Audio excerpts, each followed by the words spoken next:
Hello, this is Little Green Ghouls, and welcome back to Goosebumps Revisited, a series where I break down a classic Goosebumps book and any episode that goes along with it. I will also be telling some of our Goosebumps cliches and classic moments. This week, I'm excited to visit A Night in Terror Tower. This was one of the books that I didn't really remember before reading it this week. I had a vague memory of the episode, but not enough to piece together any of the plot. I just knew time travel was involved somehow. This ended up being just an okay book for me, but I can see why so many like it. It's definitely a different vibe than most Goosebumps stories, but I felt like they spent too much time running scene to scene versus actually exploring what could be a scary situation. If you haven't read this one yet, you might want to check it out. I think this is one of the more memorable covers, although apparently Jacobus isn't a huge fan reportedly because he felt rushed with it. I didn't really remember the story, but if you asked me to picture A Night in Terror Tower, I could sum it up this image. I like how detailed the executioner is, right down to his fuzzy little arms. He's also serving a little Quasimodo, but seems more interested in violence than ringing bells. I like the blue and yellow color scheme, and it's just a nice cover overall. The 2004 slime border is a bit of a downgrade in my opinion. The peach slime border is too close to the coloring of the stone and the executioner's skin tone, so it all kind of gets washed out and it just doesn't look great. I think they would have been better off sticking with some sort of blue, but it's not terrible, unlike the 2009 reprint, which is the worst we've seen so far. The 2009 version is truly awful. They made the executioner into a thumb. Like, his proportions are so bad that he ceases to look human. I like his spiky little bracelets, but that's the only positive I can give to it.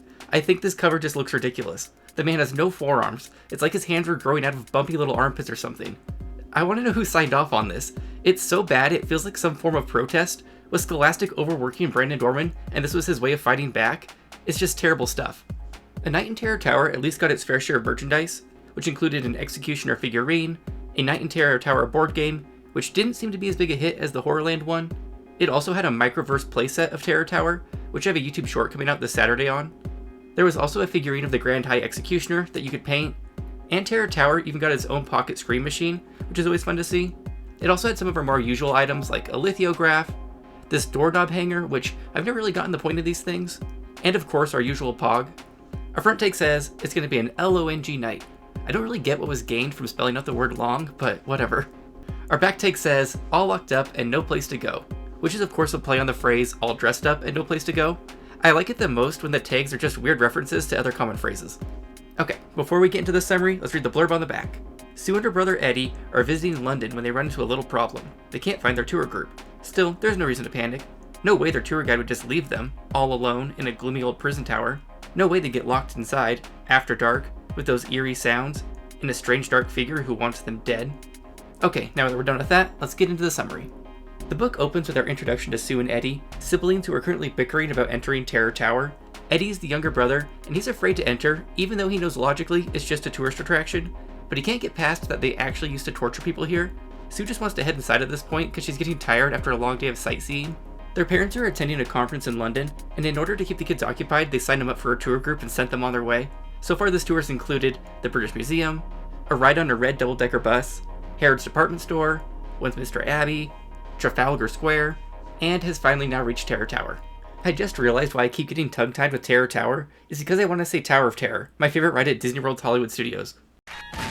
Enter the all-new Twilight Zone Tower of Terror.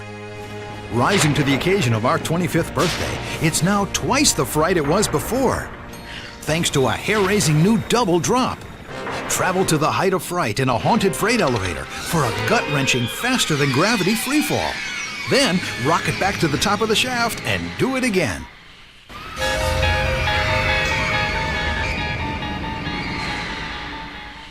Sue is quickly becoming a London expert, and even references having bangers and mash, and lets the uncultured swine among us know this means sausages and mashed potatoes. Now that they're finally at Terror Tower, Eddie doesn't want to go in, but I bet his protest will be futile, considering the title of this book. Mr. Starks, the tour guide, lets the group know that Terror Tower is London's first debtor prison, meaning if you couldn't pay your bills, they locked your ass up. Mr. Starks is also a jokester, because he says, "I am so sorry to give you this bad news." He said, his eyes moving slowly from one of us to the next. "Huh? Bad news," Eddie whispered, moving closer to me. "You will all be imprisoned in the North Tower," Mr. Starks said sternly. "There, you will be tortured until you tell us the real reason why you're here." This is clearly a joke, but it scares Sue and Eddie enough to warrant a chapter ending. Mr. Starks confirms this is a joke, but Eddie isn't having it and thinks the man is crazy. Sue likes Mr. Starks and thinks his only character flaw is having a British accent that can be hard to understand at times. I grew up on a lot of PBS as a kid, so I'm well versed in the British accent. One of my favorite shows even as a kid was Keeping Up Appearances with the legendary Mrs. Bucket, or Bouquet. By page 7, we already meet our cover art, but this executioner is just a jokester too and is offering free haircuts. Eddie is starting to loosen up just a little, but he's still sticking close to Sue. They enter the torture chambers, and it's revealed that there's hundreds of chambers in this castle, and many secret passages, so they're advised to stick as close together as possible to avoid getting lost. I'm sure the children will follow these instructions very closely. Sue is a wannabe photographer, so right away they fall behind the group so she can stop and take some photos. I like to picture with these little disposable cameras, because I was all about these things as a kid. Sue is starting to get a little creeped out herself when she stops and really thinks how people actually were tortured in here hundreds of years ago, and that it's probably haunted. Throughout this book, Stein really does try to drive the point home that these tortures actually happened to real people, which is a nice touch. The first torture device we learn about is one of the most infamous, the rack, where people had their arms and legs strapped down and they were stretched until their bones were pulled out of their sockets and they snapped. Next to the rack, Sue suddenly notices a man in all black, including a black cape and a big dark hat, staring at Eddie and her. They don't think he's with the tour group and are thoroughly creeped out. The man steps into the shadows, which is enough for Sue to move past this. She decides to take a picture of the rack, but when she goes to grab her camera in her pocket, it's no longer there. I thought this would result in some backtracking through the castle, but nope. Eddie is just a pickpocket. Like, that's literally his hobby, apparently. I'm sure this will work its way into the plot at some point down the road, because we don't get character traits like this for nothing. In the next room, we're treated to smaller torture devices, including thumbscrews, which Mr. Starks is kind enough to test out on Sue. Eddie is still very uneasy with all this, so Sue decides to scare him a bit by slipping on some razor handcuffs and pretending to get sliced by them, which works great. We finally make our way up the North Tower in Terror Tower, which has stairs so narrow and steep that the group has to walk single file in order to all fit. After climbing stairs for a few pages, they reach the first cell where political prisoners were kept. It's revealed that people didn't stay here long though, because in this one they were usually beheaded. As they continue up the tower, Sue is suddenly overwhelmed with the feeling that she's been in this tower before and climbed these stairs before. She settles on maybe she saw them in a movie or a book previously, but now she's feeling extra uneasy herself. The next cell they look at is in the top of Terror Tower, where a young prince and princess were kept. What were their names, you may be wondering? Well, Edward and Susanna of York, of course. This somehow flies right over Eddie and Sue's heads, and they don't remark on the shared names at all. We learn that the princess and prince weren't up there very long though, because the Lord High Executioner and his men snuck up there and smothered the royals in their sleep to prevent them from rising to the throne, like some Game of Thrones shit. This is a lot like the story of Edward V and Richard Duke of York, who were locked in the Tower of London by their uncle Richard III in 1483. The two boys were never seen again, but it's pretty much certain that they were killed. You should check out History Tea Time with Lindsay Holiday if you want to learn more, because I find her videos really interesting, even though I've never really been into royal history. This story has the kids freaked out, because they must not be very familiar with royal history, because this shit is mild compared to what these people used to get up to. Sue reaches for her camera but accidentally drops it and busts the lens. She's pretty upset by this, but Eddie is more annoyed that she keeps talking over Mr. Starks, so there may be more to the prince and princess story, but we don't get to hear it just yet. Sue goes to investigate the depressing cot, and after some pondering on how miserable the prince and princess must have felt waiting in this tower, she turns to leave when Eddie and her both notice that the entire tour group is suddenly gone. They hurry down the stairs, trying to catch up with the tour group, but they don't seem to hear anyone. Sue looks at her watch and sees that it's 5:20 and the tower closes at 5, so she's low-key worried that they're going to get locked in. As they descend the stairs, they come across a fork in the road, with one staircase going to the left and another going to the right. This perplexes them because they don't recall two sets of stairs and don't know which one to choose. As they're trying to decide which way to go, suddenly the man with the cape from earlier appears up one of the stairways. He confronts the kids and tells them that they're coming with him, and if they try to escape, he'll hurt them. Oprah always said never go to the second location, you're better off getting killed at the first. Sue tries to convince herself that the man must work there and is putting on some sort of a show, but he quickly extinguishes this hope by roughly grabbing the two kids by the shoulders and telling them not to move. He then pulls out 3 white round stones out of his pocket and begins concentrating on them. He accidentally drops one of the stones, which gives Sue and Eddie a chance to race down the other staircase. As they're fleeing down the stairs, Sue drops her camera but doesn't bother to pick it up because she hears the cape man lumbering after them. When they finally reach the bottom, they encounter a door, which of course is stuck shut. They manage to wedge it open just enough to squeeze through, and once on the other side they drop a metal bar latching it shut. They think they're safe at first until they hear a voice in the dark room with them. The voice tells them to abandon all hope because they're in the king's dungeon now. They look around the room and notice it's full of cells, and they can see bony hands clawing out from between the bars. She notices a crack of light across the room, and when she goes to run towards it, she suddenly trips on the body of an old man chained to the floor. At first, I was like, wow, she tripped over a dead body. No wonder everybody likes this book. But it ends up just being a dummy. The kids then stop and look closer and realize that all the hands behind the bars are from dummies, and the voice warning them is just a recording, which brings them some relief. This relief is short-lived though, because the caved man suddenly bursts through the locked door and is like, I got you now. The man once again shouts how they have to go with him and that they know why. An explanation would probably clear all of this up, but the kids don't wait to hear one and start running again. This time, Sue stops and grabs a flashlight from a workbench, which allows her to see a tunnel in one of the walls. They crouch into it and make their escape. As they're hustling down it, they realize it must be an old sewage tunnel, and they're hopeful it'll lead to outside the castle. They're trying their best to hurry, only for once again to have this caped man catch up with them. Sue drops her flashlight, and the time it takes for her to pick it up, the man has a hold of Eddie, and he's going for Sue next. She plans on smashing his face in with the flashlight when she suddenly notices hundreds of rats running towards them. These rats sound out of control and out for blood because they go after Sue, Eddie, and the caped man like army ants. Sue tells Eddie to jump, and they both grab onto some sort of metal structure above them, allowing for them to pull their legs up from the passing rats. The caped man takes off running with the rats in pursuit. In the process, his hat flies off, and the rats rip it to shreds in seconds. I don't remember this rat attack scene at all, and I think it's great. Eventually, the tidal wave of rats passes, and the kids plop back down to the floor. They walk for a bit before noticing that there's a ladder that leads up to the Terror Tower courtyard. Once back above ground, they realize that the Terror Tower has been closed for the night, and they can see from a distance that the parking lot is empty and the tour bus is gone. As they're planning on how to get back to the hotel, suddenly some white-haired man begins shouting at them. This ends up just being the night guard, and he informs the kids that Mr. Starks had been looking for them, but had to give up and take the rest of the group back to the hotel. So this man was just like, fuck these missing kids. I have to go to the hotel. Bye. Soon Eddie tried to explain how the caped man chased them, but the night guard just chastises them for playing in the sewers. He eventually takes the kids to a phone booth where they can order a taxi back to the hotel. A black taxi arrives about 10 minutes later, and soon they're back in the center of London, outside their hotel. And all of this is going suspiciously smooth. Sue goes to pay the driver when she pulls out a coin purse, and she sees that all of her money is now a bunch of old silver and gold coins. This pisses the driver off because he thinks it's a bunch of play money. This is kind of how taxi drivers react now when you try to pay with card versus cash. Sue assures him that her parents will pay and heads into the hotel to get them. Once in the hotel, we meander through a few pages of nonsense and hotel descriptions before reaching their room. At the room, the maid has to let them in because their parents aren't answering. Inside the room, they discover that their parents aren't answering because it looks like they've just packed up and left. So in addition to being abandoned by Mr. Starks, their own parents have seemingly abandoned them too.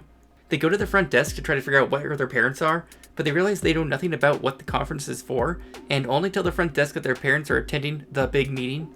This shockingly doesn't get them very far. The front desk then reveals that there's no big meetings at the hotel this week, the room number they gave is vacant, and when they ask for their last name, suddenly both Sue and Eddie realize they can't think of it, so both kids have completely forgotten their last names, mysteriously have an old sack of money. So, I think the time travel is kicking in. The front desk suggests that they wait in the restaurant and have something to eat while they're trying to sort out the parent situation. While dining on some tea time appetizers for a few pages, the kids realize they can't actually remember anything before the current day, so their last memories are going on the tour. They can't even remember what their parents look like. This lost memory stuff is kind of fun, and it's something we haven't seen yet in Goosebumps. The taxi driver then enters the restaurant, and the kids are like, oh shit, we forgot to pay that guy. They decide to dine and dash by escaping out the no exit door behind the back of the restaurant. They feel like they're safe when the caped man reappears and is like, surprise bitches. This time the caped man starts by saying, give them back, because the caped man refuses to give any context to what he says ever. Sue is very confused, but Eddie seems to know what he's talking about, and is trying to barter with the man to get them to leave him alone. This fails, and Eddie ends up handing over 3 white stones from earlier that I guess Eddie pickpocketed during the sewer rat attack. The caped man proceeds to pile up the 3 stones like he did earlier, says some magic words, and then everything goes black. They are suddenly in an old hallway lit by candlelight, and are as confused as ever. They make a half-assed attempt at pretending this is just some old part of the hotel, but it's clear it's not. They wander down the hall a bit and come across a group of people in cloaks. While asking where the elevator is, one of the cloaked men turns around and says, I smell evil around you. This confuses the kids, and the group of cloaked men continue on their way. The kids run and wander a bit before settling on heading back to the door they came in, because maybe the taxi driver will be gone. They reach the hall they came from and discover there is no door to the restaurant, just a solid wall.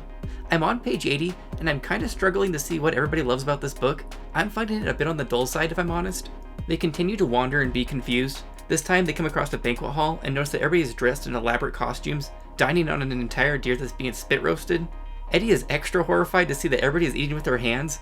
Of all the things to be freaked out by right now, eating with your hands would not make my list. Sue decides to declare it's just a costume party, of course, and admires how dedicated everybody is to the theme. If you're gonna have a party with a theme, you might as well go all out. Sue goes up to one of the women and decides to ask if she knows the way outside. This causes a record scratch, and the entire room goes silent. Everybody stares in disbelief when suddenly one of the men shout, "It's them! It's them!" For the 100th time in this story, Sue and Eddie take off running. They run down various halls with angry people in pursuit. They reach a new door, and once they open it, they're finally back outside. The only issue is now that it's suddenly daylight. Well, that's not the only issue, because it's here that the kids realize that maybe, just maybe, they've gone back in time, because it's no longer the London they know. This London is full of small cottages, chickens, cows, dirt roads, and dirty, dirty people. Sue decides to ask a random street boy where the hotel is, because she's committed to ignoring the reality around her, and he lets her know that there's no hotel that he knows of, or what that word even means. During this 2-second conversation, Eddie manages to get himself lost. Sue starts peeking into random cottages in search of Eddie, and is not pleased with the smells that she's encountering. She's officially freaked out when the caved man makes another appearance. This time he's standing ominously at the end of the street staring at Sue. Once again he's demanding Sue comes with him, saying that you know who I am and giving no explanation for what he wants or who he is. He grabs Sue, and again a pack of animals saves the day. This time a herd of oxen rush past, which startles the man enough to release Sue. She takes off and hides between 2 cottages as the caved man looks for his hat. I guess he carries a backup one because the last one was shredded by rats. Sue takes off running again, because if we've established anything in this story, is that these kids can do cardio. They've seriously spent like 3/4 of this book running scene to scene. This time she spends a bit running past cottages before stopping and bribing a woman with gold to hide in her cottage. This appears to work at first, and the woman stuffs her in a firewood box. While in the box, Sue restates the plot to herself, except this time she clarifies that the 3 white rocks really did enact some form of time travel. She then hears the caved man outside the cottage, and to her dismay, the woman Sue paid betrays her and lets the man know that Sue is in the box for his convenience. Sue is then transported via box to Terror Tower. They let her out of the box in the courtyard, where she is surrounded by various dirty prisoners. She's then led up to Terror Tower and thrown in the top cell from the start of the book. In the cell, Sue is reunited with Eddie, and he confirms what we already know, that at some point, the Lord High Executioner, aka the Caved Man, caught him and threw him in the tower too. They are suddenly interrupted by an old man with purple eyes and purple robes. He greets the children with their formal names, Edward and Susanna. Sue thinks the man seems nicer than the executioner, but that he still feels powerful and kinda dangerous. He introduces himself as Morgred, the King's sorcerer. He then reveals to Sue and Eddie that they don't actually live in the 20th century. In fact, they are Prince Edward and Princess Susanna that we learned about earlier. I don't know if this is supposed to be considered a surprise at this point or not, because it kind of feels like a well done moment to me. To further clarify things, we learned that our wizard had sent Sue and Eddie into the future to escape execution and had erased their memories, which is why the kids can't remember their parents or their last name suddenly. The Lord High Executioner watched the wizard send the 2 royals into the future, and then stole the white stones so he could bring them back. I'm a bit confused on how long the kids lived in the future. Like, if they just got away for a day and then were immediately captured, with no actual prior lived experience in the 20th century. I'm also not getting why the Lord High Executioner followed them if the kids were essentially missing and couldn't take the throne. Wouldn't that be just as good as dead? Time travel is never easy to write. In fact, I hate all the time travel episodes of Star Trek, because it's always kinda sloppy. Time travel. Since my first day on the job as the Starfleet captain, I swore I'd never let myself get caught in one of these godforsaken paradoxes. The future is the past is the future. It all gives me a headache. Wizard Morgred then pops Sue on the head, and all of her memories as Princess Susanna return to her. He does the same for Eddie, so going forward they are now Susanna and Edward. Susanna and Edward beg the wizard to send them into the future again, but he says he can't without the stones. This is when pickpocketing Edward is added again and reveals he actually stole the stones. The wizard then backtracks and is like, actually I can't, because if I help you escape again, I'll be tortured to death, and I won't be able to use my magic to help other people. Likely excuse. All 3 stand there in silence for a bit and contemplate the upcoming execution, when Edward notices the door still cracked open from when the wizard came in. This results in, you guessed it, another instance where our characters shout, "Run!" and then takes off towards the door. There is so much running in this book. I regret not tallying it up, because I kinda glazed over some scenes earlier in the book where they could go, "Run away!" There's no way in hell I'm going back to it at this point. The plot of this book is essentially, watch these 2 kids run from scene to scene and be confused repeatedly. They don't get too far this time though, which isn't a bad thing, because then we'd have to go through more pages of describing going down these steep stairs. The old wizard has frozen the children with a spell and stopped them from escaping. He walks outside the cell, locks the door, and then unfreezes them. The wizard exits, and then we hear the executioner on his way up to finish his job. This is when Edward reveals for the 4th time in this story he's pickpocketed. This time he took the stones back from Wizard Morgred. He quickly stacks the stones and says the magic words in a chapter cliffhanger. At first, Susanna thinks it failed because they're still in Terror Tower, but then the door opens and reveals another tour group, so they've escaped. They're not alone though, because Edward decided to bring the wizard along cause, we had to bring you, we need a parent. The wizard says, "Call me Mr. Morgan now," and offers to summon them all up some burgers and fries since they're starving. So yep, that's how this one ends. The children forgive the wizard for his complicity and live happily ever after in the 20th century. There's a direct episode pairing for A Night in Terror Tower, and it's a 2-parter. I thought it was actually an improvement on the book, and I thought it was pretty fun to watch. Our notable actor this week is going to be Corey Seaver, who plays Eddie, because he's hit the Hallmark Christmas movie market hard and seems to be doing very well. On to the episode. I love the episodes that have an intro from R.L. Stine. Oh, hello. I'm R.L. Stine. I write the Goosebumps books. He's always a dork and I love it. Excuse me, miss? Could I get this gift wrapped? It does look exciting.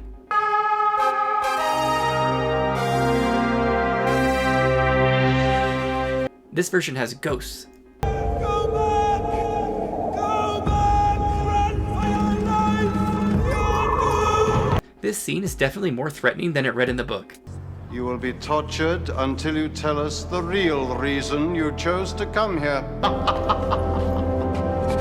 Just a little terror tower joke. I like that he keeps calling them tourists. This way, tourists. That's it.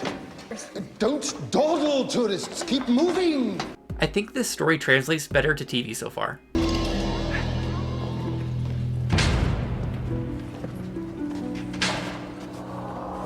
Wait, are these not supposed to be real people? Sack.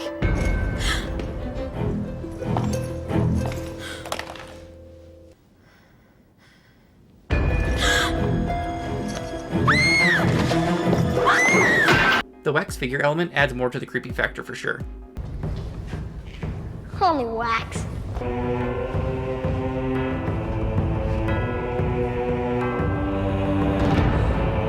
I like the addition of ghosts to the tower.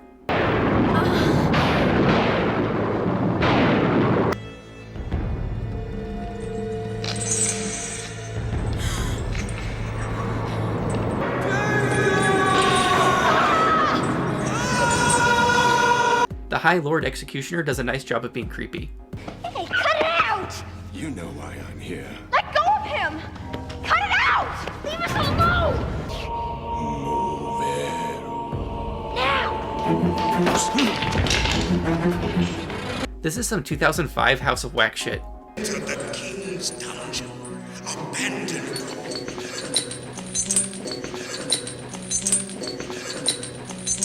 Yeah, fuck him up, Sue.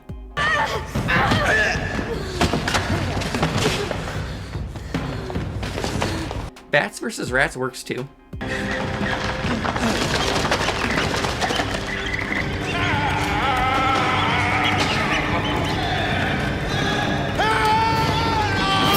I think this woman is our fashionista.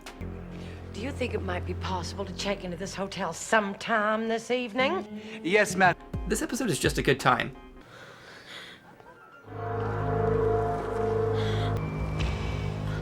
I don't know.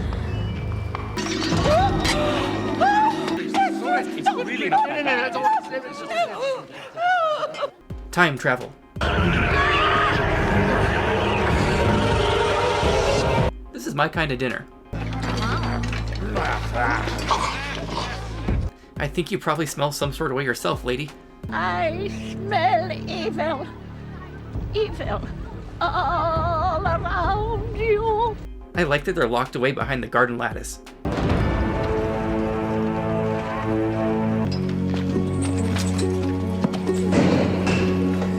You okay? He's not very Merlin-y in the episode.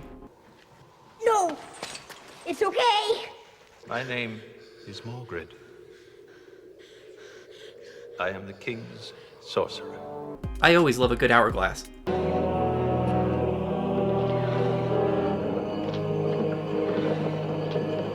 Costume change.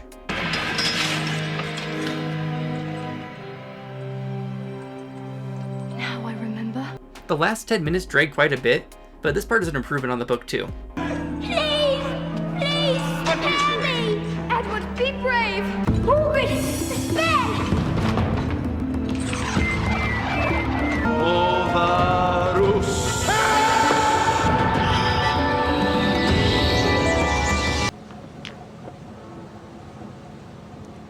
Edward!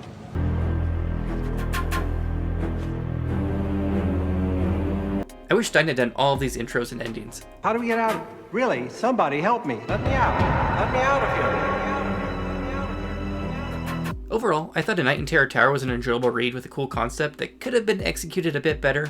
I would have preferred spending more time in the torture chamber or exploring medieval London instead of just running scene to scene. It kind of reminded me of when a little kid tells you a story and every sentence starts with, and then, and then, and then.